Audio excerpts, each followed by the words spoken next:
right now, I don't know. Maybe gonna head to the house. I don't know. But I just wanted to get up here real quick and try and give an update. As far as so he had the allergy test and asthma test I showed you all, and he is still allergic to a lot of things, but he's gotten a little teeny bit better, and he is still not eating food. McDonald's French fries, Cosmic brownies, and the Chips Ahoy's are still his primary diet to keep his calories up.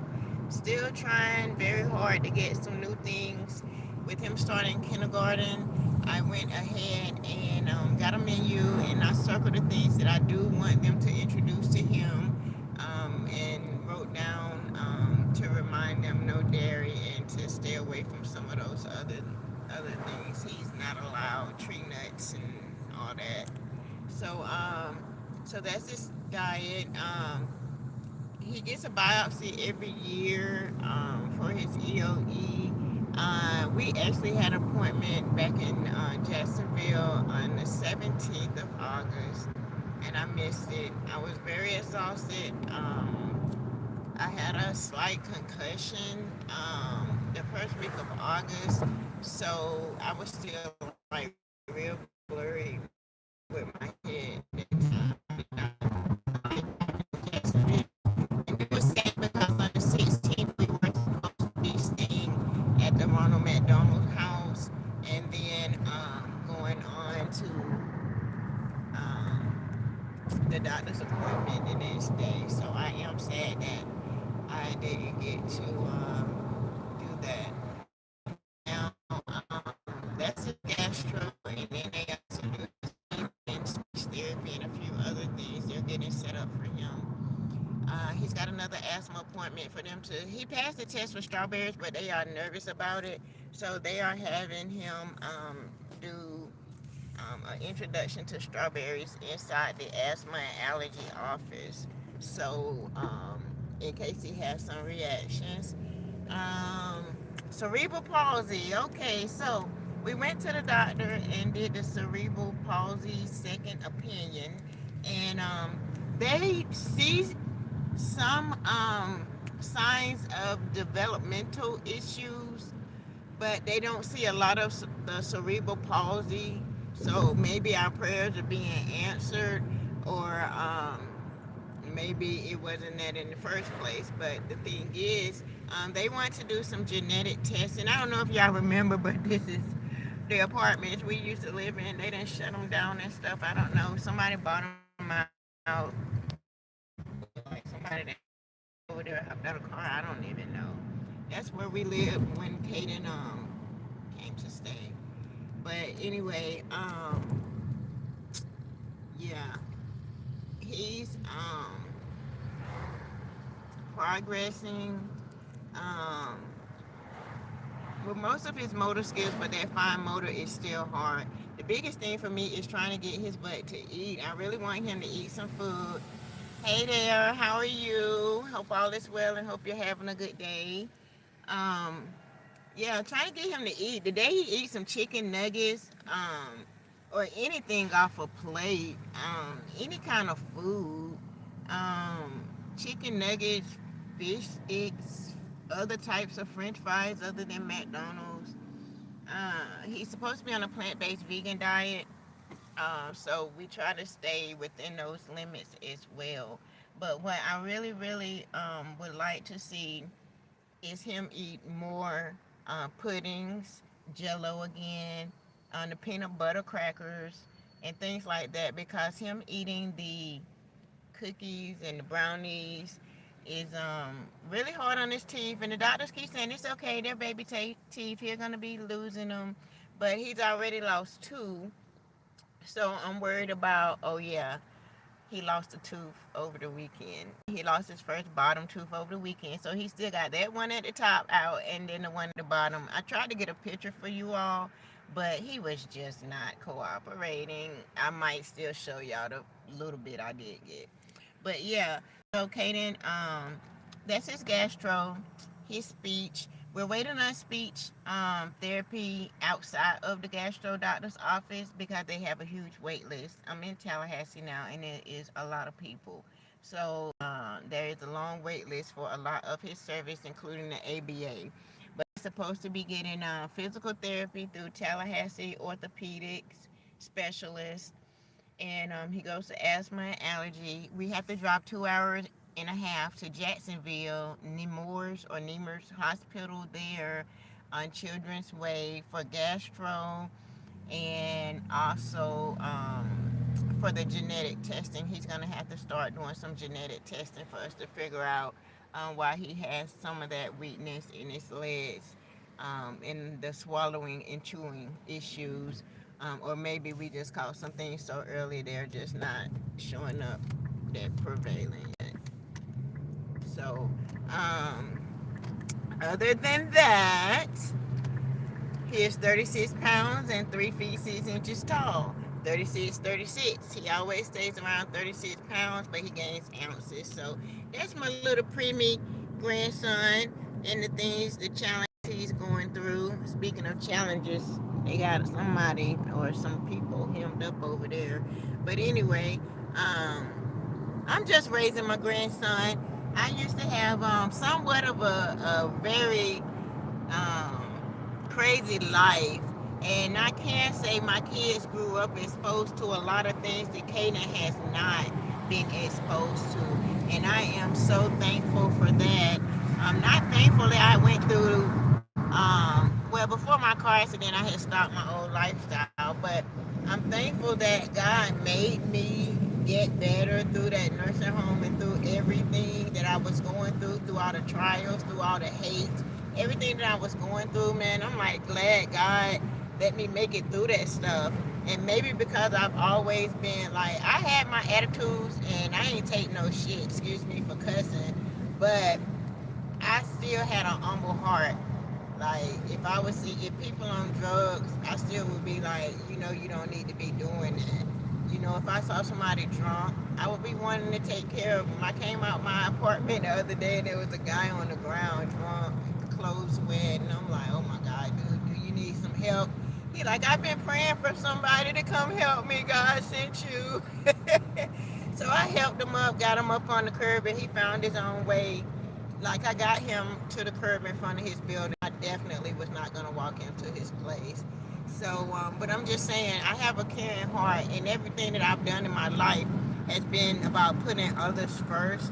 So I think God used that as a blessing to put me back where I was. You know, I'm not all the way where I was, but He gave me my vision back.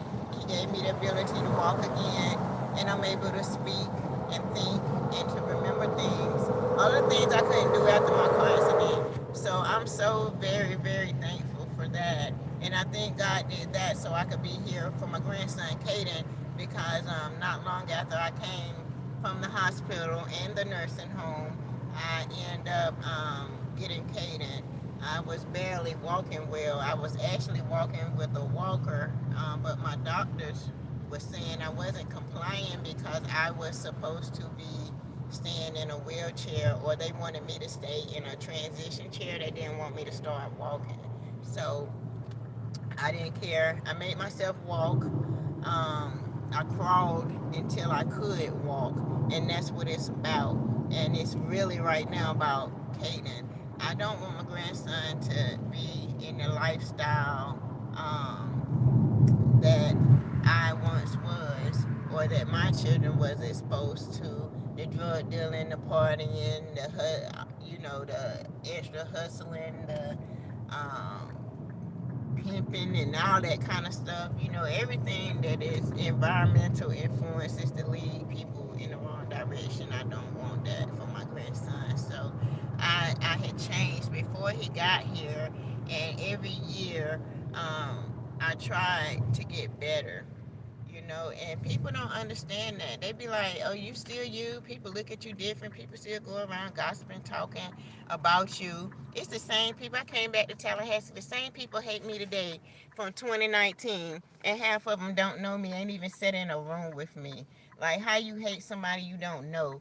You hated the person that I was because I was a good person, and you are jealous apparently of the things that I was doing that you wasn't. And it's just crazy to me. I was like real handicapped up in the hospital in nursing homes, messed up, broke down, like for real. And I still had faith, and they still was bothering me or still had something to say about me. And it's like, why? Y'all, people be like telling me, we don't talk about you, we don't have nothing to say about you, you barely cross our mind. But it's often that I notice I am the topic of conversations, and in fact, I am on your mind. But what I would like to do is just continue my growth and continue taking care of my grandson without people wanting to tear me down for not being the bad person that people say I was.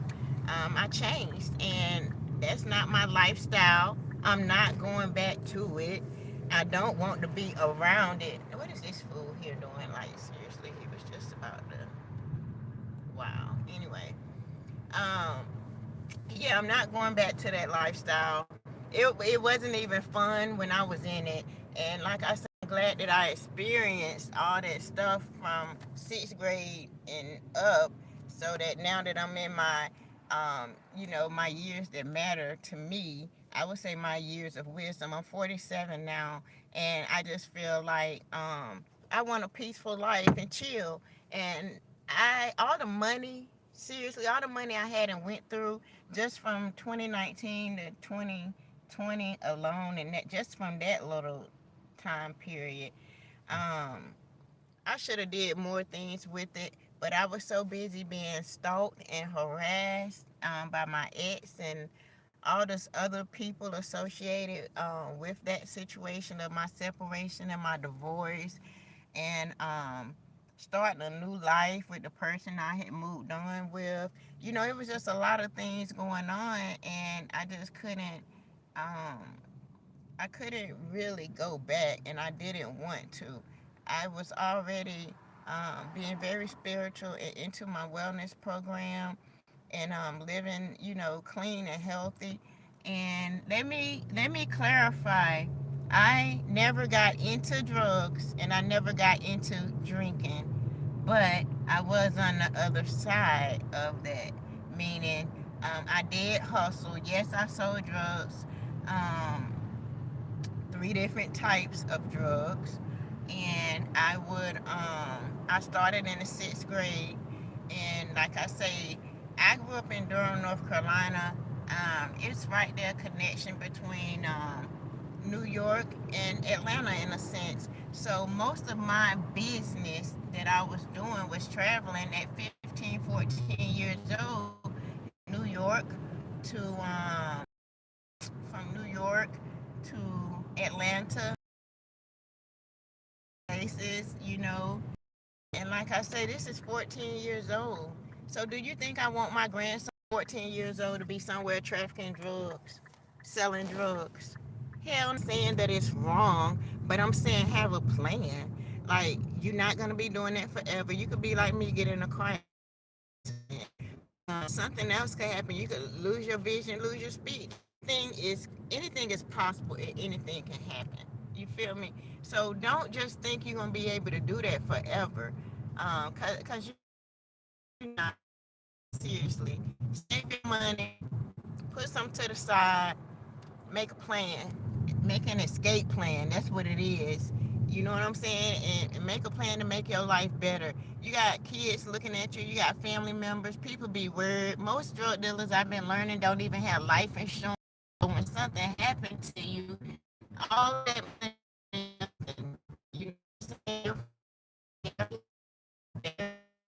all them women can't get you dressed up in that casket.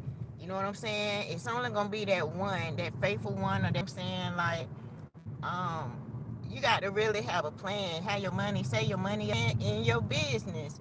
So if that's what you plan on doing in your life, I ain't gonna knock you and tell you don't do it. You know what I'm saying? Knock you and tell you don't do it. You know what I'm saying? But I'm gonna tell you, I got tired of it and I stopped, and it's been peaceful. When you can ride around and not worry about people um, coming up on you and searching your car or robbing you and all of that. I ain't want that for my grandson, and I ain't gonna be about it.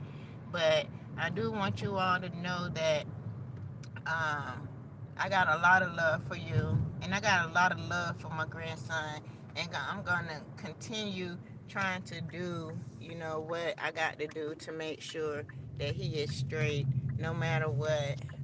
So I'm pushing, trying to get everything together within myself.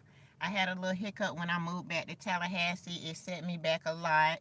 A lot of things that were supposed to have been in order when I got here was not, and I had to change my apartment. It's been a whole lot of extra stuff, and just like low key, minimal. It's not drama, just little things that aggravates or agitates me. I like to have everything done and to move with smoothness, and I don't like a lot of people in my business nor in my ear. So I'm trying to really plan what I want to do. I'm really serious about getting into this affordable housing stuff, and that's why I've been taking the Keller Williams real estate course, and I have an interview with them this week. Actually tomorrow, actually tomorrow evening, I have an interview with Keller Williams. I'm gonna be trying to get more into this real estate and find out how we can get these people housed and try to fix this homeless situation and stuff. Is what I want to do, and I've been looking into some of the city and county funding all over different states, and it's very able to be done. So I've been speaking to the Lenders Consortium and a couple other agencies locally, and I think I'm going to be getting ready to put a plan in work, and hopefully we'll be able to afford that affordable housing community that we've been wanting to do for a while.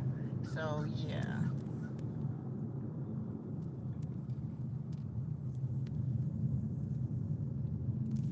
these are the districts I'm trying to. I plan on being in. It's not far from my neighborhood actually. I probably just missed my turn, but yeah, these are the neighborhoods I would like to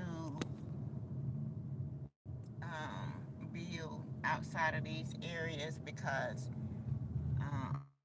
these areas do not provide affordable housing, and they literally give you a map and say, oh, if you want to do affordable housing, this is the areas you got to put them in. And so I would like to provide the affordable housing for them um, in these neighborhoods. Like, I mean, this is literally right here by my house. It's a swim club. We have a country club.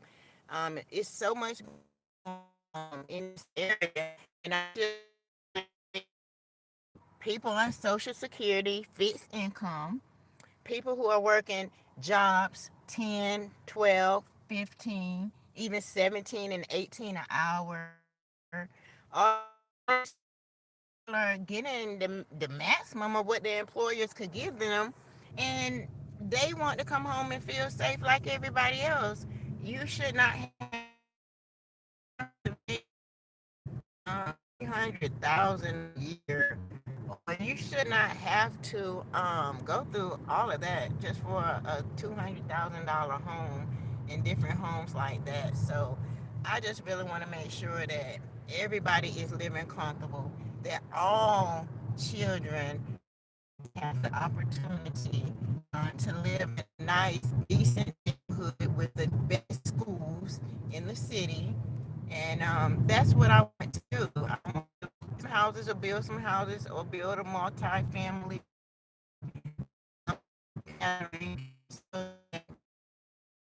people in the suburbs, in these upper class communities where the income is 158,000 and up. That's what I want, and that's my plan. And then electrician, any of those things, I'm trying to link up with people like that and get these projects moved, these things happen because they're literally giving out bonds and money and grants for this stuff because the homeless crisis is so bad. Affordable housing is so needed right now that they're giving money away for these projects. So talk to your church, talk to your schools, talk to them, find out the children that are homeless, what programs do they have for them, and what kind of housing assistance programs do they have. Get in your PTA and find out how many mothers or fathers have gotten divorced and separated and had to start all over again, and how hard was it for them to find housing and find out what they needed and things like that. So I'm sorry that I'm trying to find some part-time work with not a serious schedule. I want to be able to do what I want when I want to still do. Right now, I'm sitting in the house being bored. Need to get active like I was in Person County. Um, I need to be doing more for myself because I'm starting to feel like I ain't doing much. So yeah, I gotta tighten up. You know what I'm saying? Got Kaden's life together. Gotta get mine back on point. Now that school's back in session. So got Kaden off school, ran,